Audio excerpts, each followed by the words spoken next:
G'day chemistry students, in this video we're covering dot point 7.1.12 and we are focusing on a concept known as isomers. Let's get into it. Now I really do like this summary which has been made by Compound Chemistry. They make a lot of different kinds of infographics and summary sheets. So I'm going to be using this one to sort of deconstruct what we know about isomers. Essentially, an isomer of a molecule is a molecule with the same molecular formula but a different structure or arrangement of atoms. So a lot of the time organic molecules could share the same formula but be constructed in a variety of different ways.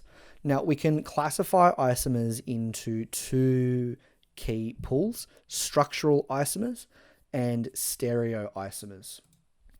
Now stereoisomers are essentially identical, but there's very subtle changes. Essentially it's mirroring and flipping the positions of different elements on an organic molecule.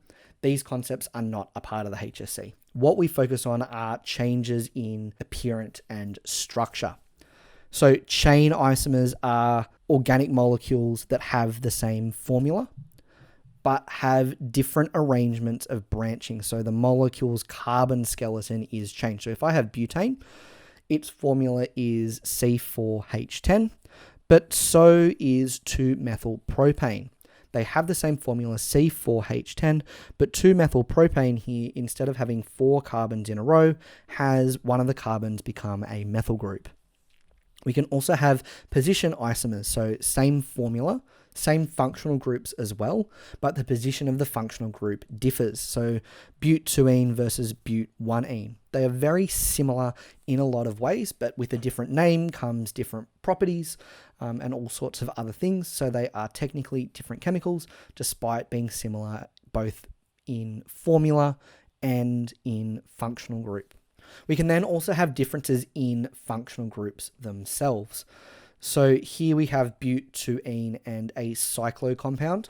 Now, cyclocompounds are not something that we focus on all that much in this syllabus, but they are two different functional groups. It's not just a difference in the chain structure. It's not just a difference in the position of the functional group, but a difference in the functional group itself. Now, when we get into class, we're going to be looking at a lot of different examples of isomers.